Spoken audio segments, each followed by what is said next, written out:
నమస్కారం అహల్య న్యూస్ కి స్వాగతం. ఈనాటి వార్తా విశేషాలు. ఆంధ్రప్రదేశ్ రాజకీయాల్లో మరొకసారి కీలక పరిణామం చోటు చేసుకుంది. ముఖ్యమంత్రి చంద్రబాబు నాయుడుతో ఉప ముఖ్యమంత్రి పవన్ కళ్యాణ్ భేటీ అయ్యారు. పంచాయతీరాజ్, గ్రామీణాభివృద్ధి, ఆర్డబ్ల్యూఎస్, అటవీ శాఖలకు సంబంధించిన వివిధ అంశాలపై ఇరువురు చర్చించారు. రాష్ట్ర ఉప ముఖ్యమంత్రి జనసేనాని పవన్ కళ్యాణ్ మంగళవారం ఉండవల్లిలోని ముఖ్యమంత్రి చంద్రబాబు నివాసానికి చేరుకున్నారు. జల్ జీవన్ మిషన్ పనుల పురోగతి, నిధుల వినియోగం, పంచాయతీరాజ్ శాఖ పరిధిలోని రోడ్ల అభివృద్ధికి కేటాయించిన నిధులు, నియోజకవర్గాల వారీగా జరిగిన కేటాయింపులు తదితర అంశాలపై ఈ సమావేశంలో చర్చించారు. రాష్ట్ర వ్యాప్తంగా వివిధ పంచాయతీల్లో చేపట్టిన మ్యాజిక్ డ్రైన్స్ పనుల గురించి సీఎంకు డిప్యూటీ సీఎం వివరించారు. అన్ని పంచాయతీల్లో ఈ తరహా డ్రైన్లు నిర్మించడం ద్వారా పారిశుద్ధ్య నిర్వహణ పగడ్బందీగా అమలు చేయాలని ఇరువురు చర్చించారు. అటవీశాఖ చేపట్టిన హనుమాన్ ప్రాజెక్టు వివరాలను ముఖ్యమంత్రి చంద్రబాబు నాయుడికి డిప్యూటీ సీఎం పవన్ కళ్యాణ్ వివరించారు. ప్రపంచ వన్యప్రాణుల దినోత్సవం సందర్భంగా AP deputy CM Pawan Kalyan అందరికీ శుభాకాంక్షలు తెలిపారు. రాష్ట్ర అటవీశాఖ చరిత్రలో నేడు కీలకమైన రోజని, హనుమాన్ ప్రాజెక్టు ద్వారా మానవ వన్యప్రాణి సంఘర్షణను తగ్గించడమే తమ లక్ష్యమని తెలియజేశారు.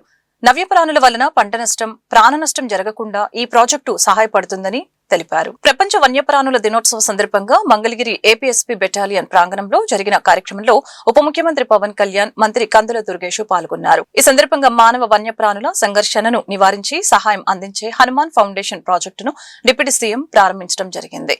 రాష్ట్ర అటవీశాఖ చరిత్రలో నేడు కీలకమైన రోజని తెలిపారు. వన్యప్రాణుల వలన పంట నష్టం, ప్రాణ నష్టం జరగకుండా ఈ ప్రాజెక్టు సహాయపడుతుందని తెలియజేశారు. ఏదైనా ఘటన జరిగిన వెంటనే స్పందించి సహాయ చర్యలు చేపట్టడం, పరిహారం అందించడం హనుమాన్ ఫౌండేషన్ బాధ్యత అని డిప్యూటీ సీఎం వివరించారు. మానవ వన్యప్రాణి సంఘర్షణని నివారించడం, తగ్గించడం కోసం రూపకల్పన చేసిన సమగ్ర సాంకేతిక శాస్త్రీయ కార్యక్రమం. ఈ ప్రాజెక్ట్ ద్వారా ముఖ్యంగా మన చిత్తూరు జిల్లా, పార్వతీపురం ఇలాంటి జిల్లాల్లో ఎక్కడైతే ఈ ఏనుగులు కానీ వన్యప్రాణులు కానీ ఊళ్ళలోకి వచ్చేసి పొలాల మీద పడి ప్రాణానికిను అలాగే వ్యవసాయానికి ఇబ్బంది కలిగించే పరిస్థితుల్లో వీటిని హ్యాండిల్ చేయాలన్న దాని నుంచి పుట్టిందే ఈ హనుమాన్ కార్యక్రమం. ఈ ప్రాజెక్ట్ ద్వారా సరిహద్దు గ్రామాల ప్రజలకి రక్షణ, వారి జీవనోపాధికి భద్రత కల్పించడం, వన్యప్రాణుల సంరక్షణ చర్యలు మరింత కట్టుదిట్టంగా ముందుకు తీసుకెళ్తాం. వన్యప్రాణులను సంరక్షిస్తూనే పంటలు, పశువులు, ప్రజల ప్రాణాలు, ఆస్తుల సంరక్షణ హనుమాన్ తాలూకు ప్రధాన కర్తవ్యం. మహిళల భద్రత కోసం సాంకేతికతను అందిపుచ్చుకోవడంలో ఆంధ్రప్రదేశ్ పోలీస్ విభాగం మరొక ముందడుగు వేసింది. ఆపదలో ఉన్న మహిళలు తమ స్మార్ట్ ఫోన్లలోని శక్తి యాప్ ద్వారా SOS బటన్ నొక్కితే నిమిషాల వ్యవధిలోనే వారి వద్దకు పోలీస్ డ్రోన్ చేరుకునేలాగా సరికొత్త వ్యవస్థను తీసుకుని రానున్నట్లు హోంమంత్రి అనిత, విజయవాడ నగర పోలీస్ కమిషనర్ SV రాజశేఖర్ బాబు ప్రకటించారు. నగరంలోని BRTS రోడ్లో నిర్వహించిన మహిళల భద్రత వారోత్సవాల కార్యక్రమంలో వారు పాల్గొని మాట్లాడారు. ఆటోలో QR కోడ్ కాన్సెప్ట్ తెచ్చామని చెప్పారు. మహిళలపై నేరాలు తగ్గించేలాగా పనిచేస్తామని స్పష్టం చేశారు. ఫోక్సో కేసుల్లో 8 మందికి తీవ్రమైన శిక్షలు పడ్డాయని, ఇది పోలీస్ శాఖ నిబద్ధతకు నిదర్శనమని తెలియజేశారు. 10,000 సీసీ కెమెరాల సాయంతో మహిళలు, బాలికల ఆచూకీని 24 గంటల్లో గుర్తిస్తున్నామని తెలిపారు. ఆపదలో ఉన్న వారి ఇంటికి డ్రోన్ వచ్చేలాగా ప్రత్యేక సదుపాయాన్ని తీసుకువస్తామని చెప్పారు. మార్చి 8 ముందు వారం రోజులు మాత్రం మహిళ బాగా గుర్తొస్తుంది అందరికీ కూడా. ఎందుకో అర్థం కాదు కానీ మహిళలు అప్పటి నుంచి వస్తాయన్నమాట. మహిళా సాధికారిత, ఎత్ర నార్యస్తు పూజ్యంతే రమంతే తత్ర దేవత, ఇలాంటివన్నీ కూడా. బట్ నేనేమంటానంటే, ఒక ఇంట్లో ఆడది ఆరోగ్యంగా ఉంటే ఆ కుటుంబం ఆరోగ్యంగా ఉంటుంది. దాన్ని బట్టి మీకు అర్థమై ఉంటుంది. అమ్మ ఇంట్లో బొజ్జుంటే వంట చేసేవాళ్ళు ఎవరు? నాన్న ఏం చేస్తారు? స్విగ్గీ నుంచి తీసుకొచ్చి ఆర్డర్ పెడితే ఇంట్లో పెడతారు. బయట నుంచి తిన్న ఫుడ్ ఎన్ని రోజులు తింటారు? పిల్లలకు అనవసరంగా అన్ని అనారోగ్యాలు వస్తాయి. దాని అర్థం ఏంటంటే, అమ్మ ఆరోగ్యంగా ఉంటే ఇల్లంతా ఆరోగ్యంగా ఉంటుంది, మహిళ ఆరోగ్యంగా ఉంటే ఇల్లంతా ఆరోగ్యంగా ఉంటుంది. మహిళ చదువుకుంటే, మహిళ సాధికారత సాధిస్తే ఇల్లంతా సాధికారత సాధించినట్టే. అదేవిధంగా మహిళ భద్రతగా ఉంది అంటే సొసైటీ భద్రతగా ఉన్నట్టే. అంటే ఈరోజు ఇందాక మా రాజ్కుమార్ గారు ఒక అంబేద్కర్ గారు వర్డ్ని కోట్ చేస్తూ ఒక మాట చెప్పారు. మహిళా అభివృద్ధి అన్నది ఆ దేశ అభివృద్ధికి కొలమానంగా ఈరోజు ఉన్నది. అంటే ఆ దేశం ఎంతవరకు అభివృద్ధి చెందిందని చెప్పడానికి మహిళా అభివృద్ధిని సూచికగా సూచించగలిగారంటే, మహిళ పాత్ర ఈరోజు సొసైటీలో ఎంత ఎక్కువగా ఉందో మనందరం కూడా అర్థం చేసుకోవచ్చు. అటువంటి మహిళకి ప్రతిరోజు కూడా ఒక గౌరవాన్ని ఇస్తూ, ఒక మర్యాదనిస్తూ ఈరోజు సొసైటీలో ముందుకెళ్ళడమే కాకుండా మేమున్నామని ఒక భరోసా ఈరోజు మనందరం కూడా ఇచ్చే పరిస్థితి కూడా కనిపిస్తూ ఉంది. అటువంటి పరిస్థితి నుంచి ఈరోజు మన పరిస్థితి ఎలా అయిపోయిందంటే, ఇందాక మన డిపార్ట్మెంట్ తరపు నుంచి ఎన్ని ఏర్పాటు చేశాను ఇవన్నీ కూడా చెప్పున్నారు. కాకపోతే నా కన్సర్న్ ఏంటంటే యాజ్ ఏ హోమ్ మినిస్టర్గా, అదేవిధంగా ఒక అమ్మగా, ఒక మహిళగా నా కన్సర్న్ ఏంటంటే ఇక్కడున్న చాలామంది మహిళలు ఉన్నారు కదా, మీ అందరికీ ఆడపిల్లలు ఉన్నారమ్మా? ఆడపిల్లలు ఉన్న వాళ్ళు ఒకసారి చేతులు ఎత్తండి. ఓకే, చేతులు ఎత్తద్దు కానీ గుండెల మీద చేసుకొని ఈ ఆడపిల్ల మీద గురించి మీ ఆడపిల్లతో ఈ ఒక్క మాట ఎప్పుడైనా అన్నారో లేదో గుర్తుపెట్టుకోండి. నువ్వు ఆడపిల్లవి ఇలాగే ఉండు అని మాట అన్నారా ఎక్కడైనా ఎప్పుడైనా? నువ్వు ఆడపిల్లవి ఇలాగే ఉండు, నువ్వు ఆడపిల్లవి ఈ టైంకి ఇంటికి రా, నువ్వు ఆడపిల్లవి ఇలా కూర్చో, నువ్వు ఆడపిల్లవి ఇదే వేసుకో, లేకపోతే నువ్వు ఆడపిల్లవని గుర్తుపెట్టుకో. గట్టిగా మాట్లాడింది అనుకో, నువ్వు ఆడపిల్లవని గుర్తుపెట్టుకో. ఈ మాట ఎన్టీఆర్ జిల్లా తిరువూరు కేంద్రంగా మరొకసారి రాజకీయాలు వేడెక్కాయి. ఇద్దరు టీడీపీ నేతల మధ్య మరొకసారి విభేదాలు భగ్గుమన్నాయి. నెమలి వేణుగోపాల స్వామి సాక్షిగా ఎంపీ ఎమ్మెల్యేల మధ్య విభేదాలు మరొకసారి బయటపడ్డాయి. ఎన్టీఆర్ జిల్లా గంపలగూడెం మండలం నెమలి వేణుగోపాల స్వామి ఆలయంలో కళ్యాణోత్సవం జరిగింది. ఈ వేడుకకు విజయవాడ ఎంపీ కేశినేని శివనాథ్, ఎమ్మెల్యే కొలికిపూడి శ్రీనివాసరావులు హాజరయ్యారు. ఈ కళ్యాణోత్సవాల్లో పట్టు వస్త్రాలు సమర్పించే అంశంలో ఇద్దరు నేతల మధ్య వివాదం చెలరేగింది. వేణుగోపాల్ స్వామికి పట్టు వస్త్రాలు సమర్పించే ఆనవాయితీ ఉండటంతో ఆలయ ఈవో సంధ్య, అర్చకులు విజయవాడ ఎంపీ కేశినేని శివనాథ్ చేతికి పట్టు వస్త్రాలను అందజేశారు. అయితే స్వామివారి తలంబరాలను మాత్రం ఎమ్మెల్యే కొలికిపూడి శ్రీనివాసరావుకు అందజేశారు. అయితే ఎమ్మెల్యే కొలికిపూడి ఎంపీకి ఎదురుగా వెళ్లి పట్టు వస్త్రాలను తన చేతికివ్వాలని ఈవోతో పాటు అర్చకుల్ని అడిగారు. దీంతో ఏం చేయాలో వారికి కూడా తెలియలేదు. వెంటనే ఎంపీ శివనాథ్ తన చేతిలో ఉన్న పట్టు వస్త్రాలను ఎమ్మెల్యేకు ఇవ్వమని చెప్పి అక్కడి నుంచి పక్కకు వెళ్లిపోయారు. అంతటితో ఈ వివాదం ఆగలేదు. ఎమ్మెల్యే కొలికిపూడి పట్టు వస్త్రాలను తీసుకుని తలపై పెట్టుకుని స్వామివారికి సమర్పించేందుకు ముందుకు కదిలారు. అదే సమయంలో ఎంపీ శివనాథ్ వర్గీయుడైన రామకృష్ణ వెంటనే కొలికిపూడి దగ్గర ఉన్న పట్టు వస్త్రాలను లాక్కునే ప్రయత్నం చేశారు. ఈ క్రమంలో ఇరు వర్గాల మధ్య తోపులాట జరిగింది.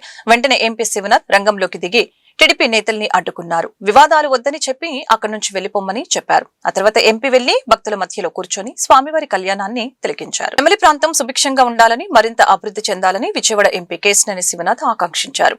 గంపలగూడెంలోని నెమలి వేణుగోపాల స్వామివారి బ్రహ్మోత్సవాలు అంగరంగ వైభవంగా జరిగాయి. ఈ వేడుకలలో విజయవాడ ఎంపీ కేశినేని చిన్ని పాల్గొన్నారు. ఈ సందర్భంగా ఆయన మాట్లాడుతూ ప్రజలంతా సుఖ సంతోషాలతో ఉండాలని వేణుగోపాల స్వామిని వేడుకున్నానని తెలిపారు. నెమలి వేణుగోపాల స్వామి ఆలయాన్ని మరింతగా ప్రతిష్టాత్మకంగా అభివృద్ధి చేసేందుకు కృషి చేస్తామని, రానున్న కాలంలో ఆలయానికి వచ్చే భక్తులకు సౌకర్యాలు మరింత మెరుగుపరిచేందుకు ఉత్సవాలు ముగిసిన అనంతరం అధికారులతో చర్చిస్తామని చెప్పారు. 3 రోజుల పాటు అత్యంత వైభవంగా నెమలి వేణుగోపాల స్వామివారి మహోత్సవాలు జరిగాయని, కళ్యాణోత్సవం ఎంతో ఘనంగా జరిగింది. కళ్యాణోత్సవంలో పాల్గొనడం సంతోషంగా ఉందని తెలిపారు. 3 రోజులుగా నెమలి ఆలయంలో జరుగుతున్న వేణుగోపాల స్వామివారి ఉత్సవాలు ముగింపు సందర్భంగా ఇవాళ చక్కగా కళ్యాణం గమనీయంగా ఇవాళ బ్రహ్మాండంగా ఇక్కడ జరిగింది. ఎంతో మంది భక్తులకి కోర్కెలు తీర్చే విధంగా ఇవాళ పురోహితులు చక్కటి కళ్యాణ కార్యక్రమాన్ని నిర్వర్తించారు. భక్తులందరికీ భక్తు శ్రద్దలతో ఈ కార్యక్రమాన్ని తిలకించారు. అందరికీ కూడా ఈ వేణుగోపాల స్వామి గారి ఆలయ ధర్మకర్తలకి, ఆలయ అర్చకులకి, భక్తులకి అందరికీ కూడా ఈ కార్యక్రమాన్ని ఇంత దిగ్విజయంగా పూర్తి చేసిన అందరికీ కూడా ధన్యవాదాలు. అంతేకాకుండా ఆ స్వామివారి ఆశీస్సులతో ఈ ప్రాంతం అంతా సుభిక్షంగా ఉండి మనం మన పొలాలు, మన పంటలు, అంతేకాకుండా ఇక్కడ ఉన్న అన్ని కూడా సుభిక్షంగా ఉండి చక్కటి ప్రదేశంగా అభివృద్ధి చెందాలని కోరుకుంటూ ఈ ఆలయానికి మరింత ప్రతిష్ట చేకూరే విధంగా తప్పకుండా ఈ ఉత్సవాలు అయినాక ఈవో గారికి కూడా చెప్పాము, తప్పకుండా మరొకసారి కూర్చుని ఇక్కడ ఉండే అవకాశాలు మెరుగుపరిచి యాత్రికులకి మరిన్ని అవకాశాలు కల్పించే విధంగా కృషి చేస్తామని తెలియజేసుకుంటూ మరొక్కసారి అందరికీ ఇంత దిగ్విజయమైన కార్యక్రమం. సోషల్ మీడియాలో తనపై అసత్య ప్రచారం చేస్తున్నారని బీజేపీ నాయకులు చిరుమాముల అశోక్ తెలిపారు. పరిచయం లేని వ్యక్తిపై దాడి చేసినట్లు ప్రచారం చేస్తున్నారని చెప్పారు. దాడి చేశారని చెబుతున్నారని, వారు గుంటూరులోనే లేరని ఆయన ఈ సందర్భంగా వెల్లడించారు. తమ వ్యాపారాలను దెబ్బకొట్టి అబాసుపాలు కుట్రపూరితంగా ఇలా చేస్తున్నారని మండిపడ్డారు. ఈ ఘటనపై వాస్తవాలు వెలుగులోకి తీసుకుని రావాలని కోరారు. చల్లా రమేష్, పి శివశంకర్ తదితరులు పాల్గొన్నారు. ఈ పత్రికా సమావేశానికి వచ్చినటువంటి మీడియా మిత్రులందరూ కూడా నమస్కారాలు. నా పేరు సిఎం అశోక్. నేను భారతీయ జనతా పార్టీలో పుష్కర కాలంగా పనిచేస్తున్నాను. మొదటి నుంచి కూడా విద్యార్థి దశ నుంచే మరి పార్టీలో పనిచేసినటువంటి అనుభవం ఉంది. ఉమ్మడి గుంటూరు జిల్లా యువమోర్చా ఉపాధ్యక్షుడిగా, అధ్యక్షుడిగా, రాష్ట్ర కార్యవర్గ సభ్యుడిగా, కిసాన్ మోర్చా రాష్ట్ర కార్యదర్శిగా అనేక బాధ్యతలు నిర్వహించినటువంటి వ్యక్తిగా, సమాజం పట్ల స్పృహ తెలిసినటువంటి వ్యక్తిగా నేను రాజకీయాల్లో ఉన్నాను, వ్యాపారం కూడా ఉన్నాను. మరి ఈ క్రమంలో నిన్న మధ్యాహ్నం 3 గంటల సమయంలో సోషల్ మీడియా, వాట్సాప్ గ్రూపుల ద్వారా రమేష్ అన్నయ్యకి ఒక మెసేజ్ రావడం జరిగింది, చల్లా రమేష్ గారికి. వారు నాకు వెంటనే కాల్ చేసి నీకు వాట్సాప్లో పెట్టాను చూడమంటే, ఆ వీడియో చూసిన తర్వాత ఆశ్చర్యం ఏందో చూశాను. ఏదో ఒక గాయాల పాలన ఒక వీడియో చూశాను. ఆ తర్వాత కింద మ్యాటర్ చదివి నా పేరు చూసి నిర్ఘాంతపోయాను. అలా మిత్రుల పేర్లు కూడా చూసి నిర్ఘాంతమైన పరిస్థితి. మేము నిన్న ఉదయం మేమున్న అపార్ట్మెంట్లో కానీ, అదేవిధంగా చల్లా రమేష్ గారు ఉండే అపార్ట్మెంట్లో కానీ, మేముండే మా నివాసాల్లో సీసీ కెమెరాలు ఉన్నాయి. నేను ఉదయం ఇంట్లో నుంచి బయటకు వచ్చిందే 10:20 ఆ ప్రాంతంలో నేను ఇంట్లో నుంచి బయటకు రావడం జరిగింది. ఆ సీసీ ఫుటేజ్ కూడా ఉంది. అదేవిధంగా రమేష్ గారు కూడా 11 గంటల దాకా అక్కడే ఉన్నారు. అదేవిధంగా ఇంకొక వ్యక్తి రామకోటేశ్వరరావు అనే వ్యక్తి, యామిని రామకోటేశ్వరరావు అనే వ్యక్తి వైజాగ్లో వ్యాపార నిమిత్తం గడిచిన వారం రోజుల నుంచి అక్కడ ఉండడం జరిగింది. ఇంకొక వ్యక్తి పేరేచర్లోనే ఫామ్ హౌస్లో వెంకటనరసయ్య గారు అని ఆయన అక్కడ ఉండడం జరిగింది. ఆయన కూడా అక్కడ ఉన్న ప్రాంతంలో కూడా సీసీ కెమెరాలు ఉన్నాయి. ఆయన 12 గంటల వరకు అక్కడే ఉండడం జరిగింది. ఈ క్రమంలో సోషల్ మీడియాలో మాకు ఇంతవరకు మాకు పరిచయం లేనటువంటి వ్యక్తి, ఒక న్యాయవాది కామిశెట్టి చెన్నకేశవులు అనే వ్యక్తికి మీద దాడి చేసినట్టు, మేము 4 వ్యక్తులను కలిసి దాడి చేసినట్టుగా సోషల్ మీడియా ద్వారా మేము తెలుసుకొని వెంటనే మా యొక్క న్యాయవాది హైకోర్టు అడ్వకేట్ లక్ష్మణ గారిని సంప్రదించడం జరిగింది. వారు వెంటనే ఎస్పీ గారికి, సిఐ గారికి ఒక రిప్రజెంటేషన్ లెటర్ తయారు చేయడం జరిగింది. మేము వెంటనే దాన్ని ఎస్పీ గారికి ఇవ్వడం, సత్వరం దీని మీద విచారణ చేయాలని మేము ఇవ్వడం జరిగింది. అదేవిధంగా ఏదైతే దాడి జరిగిన ప్రాంతం అని దాంట్లో సోషల్ మీడియా ద్వారా మేము తెలుసుకున్నామో, నల్లపాడు గొర్రెల మండి అని, అది నల్లపాడు పోలీస్ స్టేషన్ లిమిట్స్ లోకి వచ్చిందని వెంటనే మేము నల్లపాడు పోలీస్ స్టేషన్ కూడా వెళ్ళడం జరిగింది. వెళ్ళి అక్కడ కంప్లైంట్ ఏమి లేదు. అమెరికా స్వార్థంతోనే పశ్చిమ ఆసియా దేశాల్లో యుద్ధం జరుగుతుందని సిపిఐ జాతీయ నాయకులు కె నారాయణ తెలిపారు.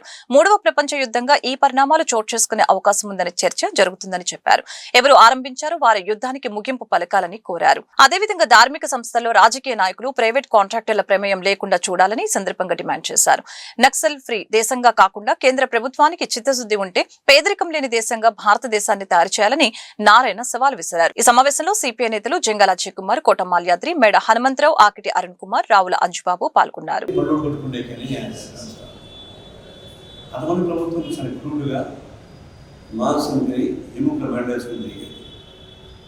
ఇప్పుడు ఎముకల మెడేసుకోవడం మాంసం తినేస్తారు. సోబర్గా నేను పోయి ఒక ఆయనతో అడిగా, వైసీపీ నాయకుడు మాట్లాడుతున్నాను, ఏముంది మీరు దారి చూపించారు కదా, ఆ దారిలో వాళ్ళు అడుగుతారు అంటే ద్రవ్యాలు ధరలు పెరిగినాయి. ఆనాడు 1 రూపాయి తీసుకుంటుంటే ధరలు పెరిగినట్టు మేము 2 రూపాయలు తీసుకుంటాం అని పెంచుకుంటే వాళ్ళు ఏమంటారు, సార్ మేము బిఏ చేసాం సార్, వాడు ఎంఏ చేస్తున్నాం సార్, మేము బిఏ చేస్తే వాడు ఎంఏ చేస్తున్నారు అని మాకన్నా ఎక్కువ అక్కడేమి మార్పు కనపడదు. కాకపోతే అప్పుడు కొంచెం ఎక్కువగా మూమెంట్స్ లేకుండా చేశారు. ఇంకో చెప్పాలి లాస్ట్ మా ముప్పై నాయకత్వం అక్కడ అప్పీకోడు ఆందోళన చేస్తాను. అది జస్ట్ అండ్ జెన్యూన్ డిమాండ్. నేను మొట్టమొదటి చెప్తున్నాను, 20,000 కోట్ల రూపాయల ఆస్తి అగ్రిగోల్డ్ ఉంది ఆనాడు. ఇప్పుడు ఇంకా పెరుగుతుంది ల్యాండ్ వాల్యూ. అప్పుడు అగ్రిగోల్డ్ వాళ్ళు మొక్కలు చేసేటప్పుడు కాదు. అప్పుడు ముఖ్యమంత్రి ఫస్ట్ చెప్పాను, నేనే మాట్లాడాను, ఇప్పుడు 2,000 కోట్ల రూపాయలు శాంక్షన్ ఉంది, 32 లక్షల కుటుంబాలు ఉన్నాయి అగ్రిగోల్డ్. వాళ్ళకి 70% ఇచ్చేవచ్చు, సెటిల్ అయిపోతారు. వాళ్ళ ఆస్తులు మొత్తం అటాచ్ చేస్తారు, స్టేట్ గవర్నమెంట్ కానీ అటాచ్ చేస్తారు. అంటే నా మీద ఐలాండ్ ఓట్లు తీసుకుంటున్నారు, అది తీసుకుంటున్నారు, నా మీద బ్యాట్ విచారణ చేస్తున్నారు. మనం గిల్టీ కలిపితే ఎవరైతే మనకి అవేమంటున్నాం, 2,000 కోట్లు ఇచ్చి వాళ్ళంతా సర్దేశాడు, ఆస్తి మొత్తం సెటిల్ ఇది చేసుకోండి, మనం సెటిల్ చేసుకోవచ్చు. ఇప్పుడు కోర్టు ఏదైనా రాసే ఉంది రూపాయి విలువైన ఆస్తి 10 పైసలు పోతాం ఎవరు రాదు. ముఖ్యమంత్రి వర్యులు నారా చంద్రబాబు నాయుడు గారి ఆధ్వర్యంలో కూటమి ప్రభుత్వంలో ఏ ఒక్కరూ అనారోగ్యానికి భయపడే పరిస్థితి లేదని చెప్పడానికి గర్వపడుతున్నాం. గుంటూరు తూర్పు నియోజకవర్గానికి సంబంధించిన ముఖ్యమంత్రి సహాయ నిధి ద్వారా 40 లక్షల విలువైన చెక్కుల్ని లబ్ధిదారులకు స్థానిక మా కార్యాలయంలో పంపిణీ చేశాం. కేవలం 18 నెలల కాలంలో గుంటూరు తూర్పు నియోజకవర్గంలో సీఎం సహాయ నిధి ద్వారా 9.67 కోట్ల విలువైన చెక్కుల్ని అందించాం. ముఖ్యమంత్రి నారా చంద్రబాబు నాయుడు ఆధ్వర్యంలో పేద ప్రజల ఆరోగ్యానికి భరోసా కల్పిస్తున్నాం. పేదలకు వైద్యం అందలేదనే పరిస్థితి రాకుండా పటిష్ట చర్యలు తీసుకుంటున్నాం. రాష్ట్రంలో విద్య, వైద్య రంగాలకు పెద్దపీట వేస్తూనే సంక్షేమం, అభివృద్ధిని పరుగులు పెట్టిస్తున్నామని తెలియజేశారు. అలాగనే రాష్ట్రంలో గూగుల్ వంటి పెద్ద సంస్థలు పెట్టుబడులు పెట్టడం ద్వారా నిరుద్యోగ యువత భవిష్యత్తు బంగారు బాటలు వేస్తున్నట్లు తెలిపారు.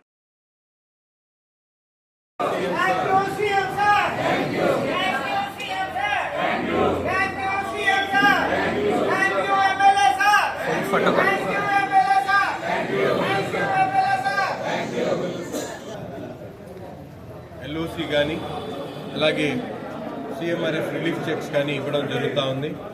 ముఖ్యంగా ఈ 18 నెలల కాలంలో గౌరవ ముఖ్యమంత్రి చంద్రబాబు నాయుడు గారి ప్రభుత్వం ఏర్పడిన తర్వాత కూటమి ప్రభుత్వంలో పెద్ద ఎత్తున రాష్ట్రంలో పేద మధ్యతరగతి ప్రజలు అందాల్సినటువంటి వైద్యం అందక ప్రభుత్వ ఆసుపత్రులు లేనటువంటి వైద్యాన్ని ప్రైవేట్ ఆసుపత్రులు తీసుకున్నప్పుడు కూడా ఆర్థికంగా వాళ్ళందరూ కూడా ఇబ్బంది పడేటటువంటి ఆలోచనతో ఈరోజు దాదాపు ఇప్పటికీ 9,66,00,000 రూపాయలు మన గుంటూరు తూర్పు నియోజకవర్గానికి సంబంధించినటువంటి ముఖ్యమంత్రి గారి సహాయాన్ని ద్వారా విరివిరిగా ప్రతి ఒక్కరికి కూడా సహాయం అందించడం జరుగుతూ ఉంది.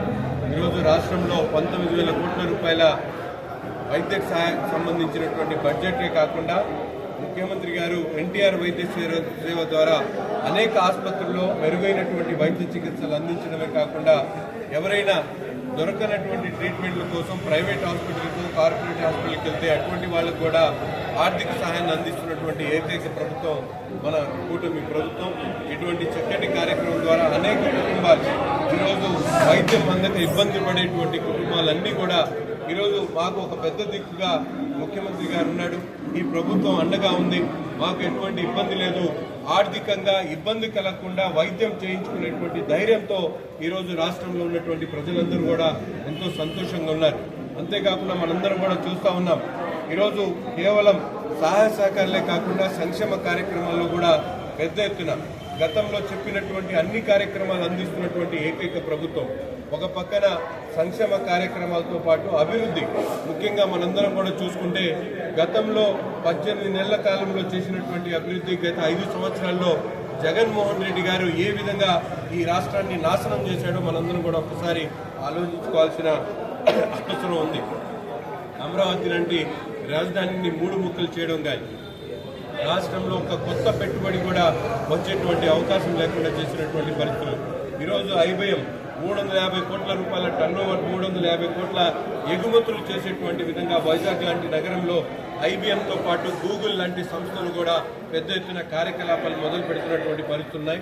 ప్రతి ఒక్కరు కూడా ఈ ప్రభుత్వం సంక్షేమాన్ని, అభివృద్ధిని సమాన పరంగా తీసుకుని ముందుకు సాగుతా ఉన్నారు. ప్రజలకు కూడా ఇబ్బంది లేకుండా అభివృద్ధి కార్యక్రమాలు కూడా వాళ్ళ ఇంటికి ముంగిట. ఈ వార్తలు ఇంతటితో సమాప్తం. మరొక బులెటిన్ మళ్ళీ కలుద్దాం. నమస్కారం.